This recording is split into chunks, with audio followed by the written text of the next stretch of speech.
The wind whistled through the trees, scattering leaves across the park. In the midst of the swirling chaos, a young boy struggled to fly his kite, battling against gusts that threatened to snatch it from his grip. "Enjoy your envious gaze," she taunted me over the phone, though she laughed as if it were all a big joke. "But I'm not that cruel, so I'll spare you. Why don't you hide in the bathroom?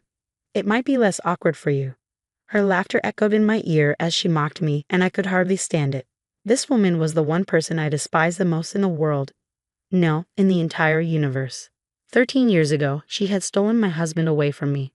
Cutting ties with her proved nearly impossible since, unfortunately, this woman was my biological sister. As I held the phone to my ear, I chuckled softly after she hung up.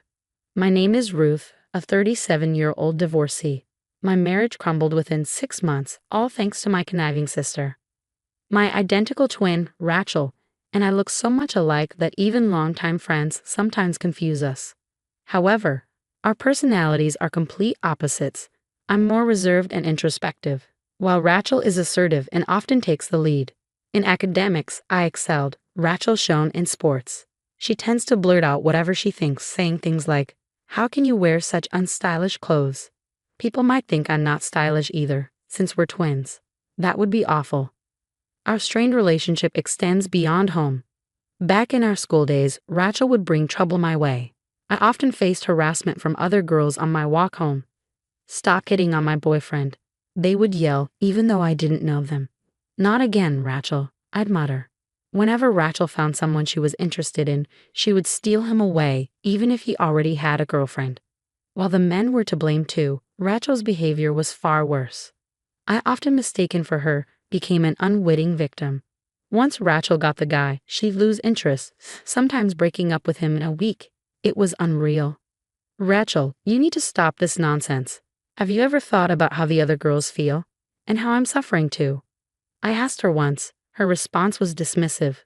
"Jealous women are scary. Your boyfriend John is so dull. I doubt he'll cheat on you. Don't worry, he's not my type. He's not even attractive." The man she spoke of was my despicable ex-husband, John, who had left me without a second thought 13 years ago. We had grown close attending the same tutoring center. He was quiet, putting me at ease. His mother was a renowned fortune teller who ran a well-known fortune-telling house. We graduated from the same university and married 2 years later. I thought we'd spend our lives together, but 6 months into our marriage, John handed me divorce papers and said, "Please divorce me. I can't take it anymore. And I'm sure you know why." Sitting beside him was my sister Rachel, with a smug look on her face. Stunned, I stammered, "I'm sorry." "I don't understand," I said. "Did I do something wrong?" "I don't remember anything." John slammed his fist on the desk, making me jump. "Really? You have the audacity to say that?" he shouted. "You've been cheating on me. Can you deny it after seeing this?" He pointed at the pictures spread across the desk. They showed a man and a woman entering a hotel together. My heart raced as I stared at them, but my confusion only deepened. It looked like my sister Rachel was the woman in the photos, not me. No, I protested. "That's Rachel, not me." Just then, Rachel burst into tears, sobbing dramatically. "Stop this. I can't keep lying to John anymore." John turned to Rachel with a soft expression. "It's okay, Rachel. Thank you for telling me." I was shocked as John spun a fabricated story. He claimed I had been cheating and disguising myself as Rachel to avoid getting caught. According to him, I spent my spare time at a hotel with another man and borrowed my sister's clothes to cover my tracks. He completely bought into Rachel's lies. "Rachel told me about your terrible track record with men," John accused. "Even when we were dating, she said you were fooling around with other guys." I tried to stay calm as I responded to my angry ex-husband. "John, are you serious? We've been together for years, and you believe a story from Rachel, whom you've known for only 6 months. Are you thinking straight?" John just glared at me in silence, seething with anger. To my dismay, Rachel took the opportunity to cozy up to John. "Despite your identical faces, your personalities couldn't be more different," John said. "Rachel always listens to my problems with patience and kindness. Maybe I married the wrong sister." Rachel's fake tears kept flowing, but I could see the sly grin on her face. She'd always had a way with men, even back when we were students, But as she got older, she shifted her focus. Now, she prioritized status and wealth over looks, and John, my ex-husband, who worked at a major corporation and came from a well-off family, was a perfect target for her. She must have set her sights on him the moment I introduced him at our wedding. John had fallen for Rachel's charade completely, and I never imagined he could be so naive after all our years together. My feelings for him faded quickly. "You two are despicable," I told them. "Do whatever you want, but don't ever show your faces around me again." I held back my tears and filled out the divorce papers on the spot, throwing them at the two of them. Knowing my conniving sister, they probably hadn't yet started a physical relationship, so pursuing compensation seemed futile. Still, if it meant having them out of my life for good, I didn't care about the money anymore. Returning to my parents' house, I found them furious at my sister's actions, and they disowned her. When she heard about it, she was indifferent. "Oh really? I don't care," she said. "But if you're having money troubles, you'll be the ones begging me for help." "Okay, bye then." She treated even her own parents dismissively. I found out from a friend that my ex-husband and my sister married just 3 months later. I was too stunned to cry. I felt nothing. For the next 13 years, I never saw my sister or her husband. But one day, I got a call from an unknown number. I always answered for work, so I picked up, only to hear, hello, Ruth." I recognized the voice immediately. "I can't believe you have the nerve to call me Rachel," I said. Rachel chuckled. "Still holding a grudge? You're so gloomy, Ruth. Anyway, I have a favor to ask." With no remorse, she continued, "I'm pregnant. Of course, John's the father." "Ha? I thought you might want to tell our parents about their first grandchild since they won't listen to me." She had the audacity to order me around like that. "What are you so cheerful about when you've been disowned?" I shot back, but she just laughed it off. "How long do you think it's been?" 13 years. "I think you're the only one still holding a grudge," Rachel said with a smirk. "You're probably still living with our parents, right? I'll be the one giving them a grandchild instead of you." She had a talent for getting under my skin. "I'd love to see your envious face, but I'll spare you because it's too pitiful. Why don't you go hide in the bathroom when I come over?" she added with a loud laugh. I stayed silent as she spoke, and she hung up abruptly after saying she'd visit on the weekend. I kept the phone to my ear for a moment and chuckled at the absurdity of it all. That weekend, as I relaxed in the backyard, my phone rang. The caller ID was blocked, and I knew it was probably my sister.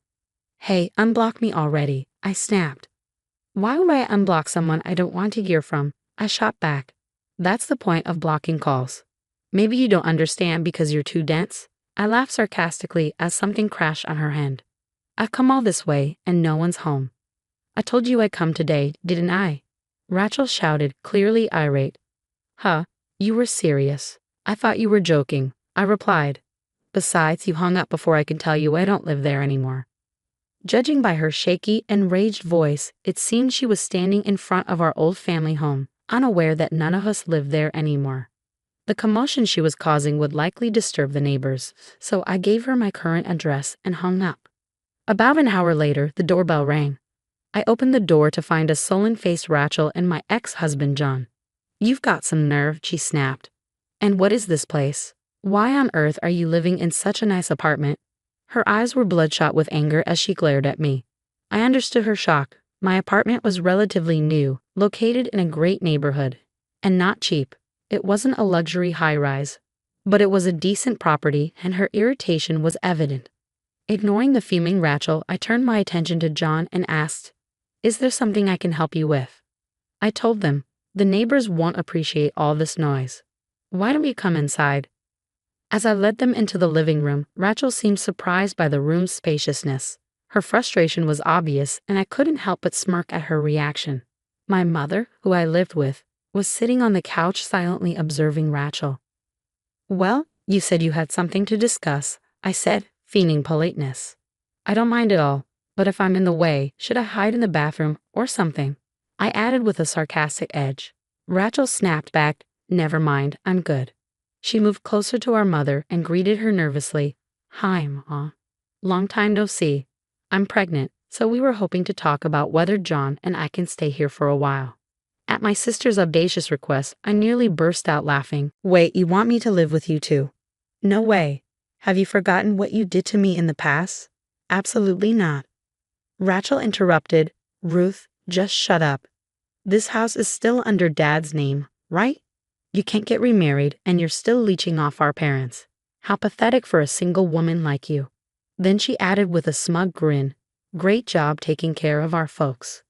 From now on, John and I will live here and take care of them. So can you leave? Oh, where's Dad? Is he at work? Seeing my sister's arrogance pushed me to my limit, but it was our mother who spoke first after listening quietly. Dad's gone. He passed away. Mom spoke those words softly, and the room fell silent. My parents had always taken my side during my divorce, even though it was Rachel's fault. My father, in particular, used to apologize to me, blaming himself for not raising Rachel better.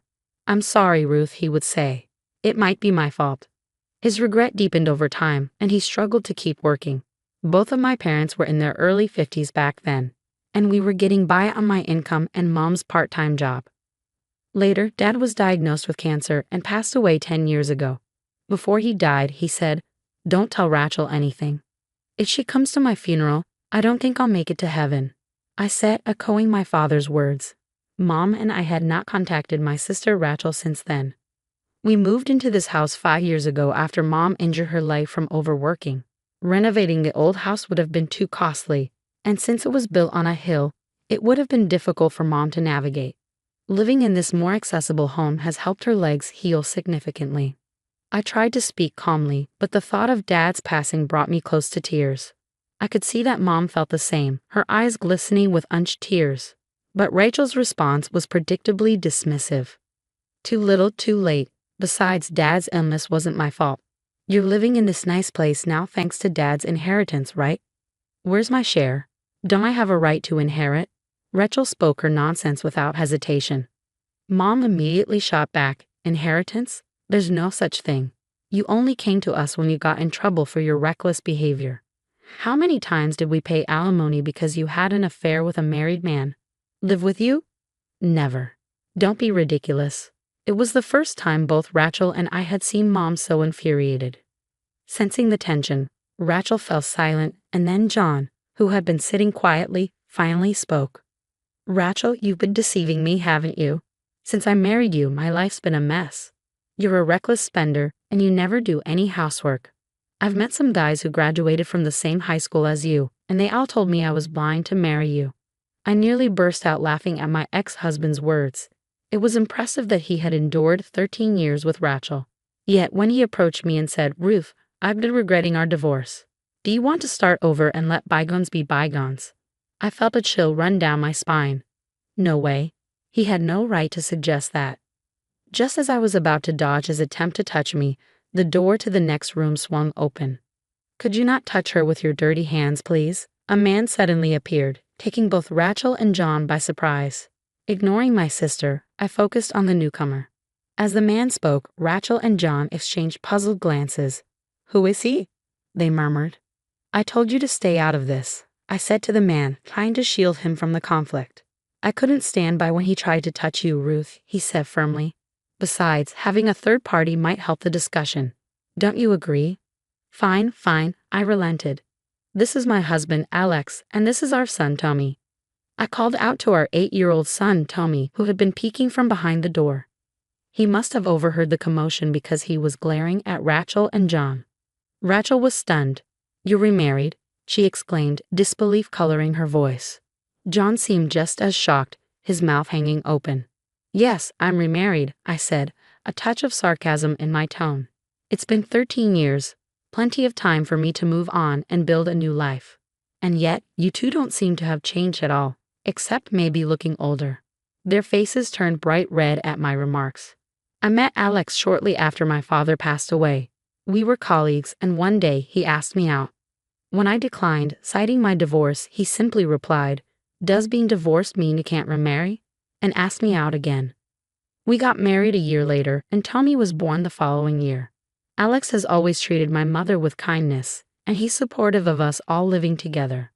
His own parents, who live with his brother and sister-in-law, have welcomed me into their family. It was Alex who suggested moving to our current home, knowing my mother's mobility was an issue at our previous house. His thoughtfulness has made our lives much easier. I turned to the two stunned individuals. My mother and I are living our lives here. Can you not disrupt our peace? And Rachel, you mentioned you were pregnant. How far along are you? Their flustered responses made me suspect Rachel was lying about her pregnancy. I remembered my brief 6-month marriage to John and how I never got pregnant, which was a source of irritation for my former mother-in-law. If Rachel wasn't actually pregnant, it would explain her connection with that ill-tempered woman. Unnerved by the harsh looks from my family, Rachel and John quickly left our house. Once they were gone, Alex shook his head. I mean, I've heard stories, but is she really your sister? She looks like you, but her character is completely different. Yes, she's my sister, I said with a bitter smile. But it seems things are settled for now. Later that evening, the doorbell rang incessantly. I looked at the monitor and sighed, knowing who it must be. When I opened the door, I found Rachel and John with pale faces on their knees. We need help. Can you lend us some money? They pleaded. Alex looked puzzled, but my mother and I shared a knowing glance. Earlier in the day, while waiting for a call from Rachel, Mom had received a call from a friend of my deceased father who currently rents our old home. The friend and his family live there now, and he told us how he returned home to find the garden's flower buds destroyed and the windows cracked. The security footage showed a man and a woman, with the woman stomping on the flower beds and throwing stones at the windows. My enraged sister, Rachel. When Mom gave Rachel's contact info to Dad's friend, he was furious to learn this was the daughter who had tormented our father for years. The damaged garden contained rare flowers that were difficult to grow, so they demanded compensation. Given their apparent financial struggles and housing difficulties, I expected them to show up again, but I was still surprised they turned up that very day. Their audacity was truly astounding. I'll give you some money, but on one condition, I said as I watched Rachel and John trudge away with slumped shoulders. Seeing them leave, I couldn't help but laugh and think, serves you right. In their hands was the written agreement I had them sign, promising they would never approach me again in exchange for my financial help. Despite the vow, Rachel is still my sister by blood, so it's hard to fully sever ties. I know there may come a time when she will try to use legal means to approach me again. When that happens, I'm ready to fight back using the audio recordings I secretly made 13 years ago, which I now have as evidence. I have no intention of forgiving my sister and her husband anytime soon. A friend later told me that my ex-husband John had resigned from the large corporation shortly after our divorce and began working at my former mother-in-law's fortune-telling establishment. Given their family connection, he was paid a high salary, allowing him and Rachel to live in luxury. However, a few months ago, my former mother-in-law passed away unexpectedly, leaving John without his mentor. With no talent for fortune-telling, he tried to take over her business, but the establishment quickly failed. In their desperation, the couple claimed that a bracelet was a cherished creation of the late mother-in-law and targeted her loyal customers. A whistleblower exposed their deception, and the victims banded together. The couple found themselves overwhelmed by the backlash, and with no place to live or work, they came to me for help. Their audacity was beyond irritating. Given that the police are now investigating them, it's only a matter of time before they face the consequences of their actions. Meanwhile, we moved to a new home due to my husband Alex's job transfer. Can I really come with you? Mom asked hesitantly. Alex chuckled. Of course you can. You're an important part of our family, Mother. Even if you resist, I'll carry you over my shoulder and take you with us. Mom, hearing Alex's light-hearted joke, wiped away tears of gratitude. Grandma, you're crying again. Here, have a tissue, Tommy said, offering her a tissue. As I watched my family together, I was filled with gratitude for the happiness I had found.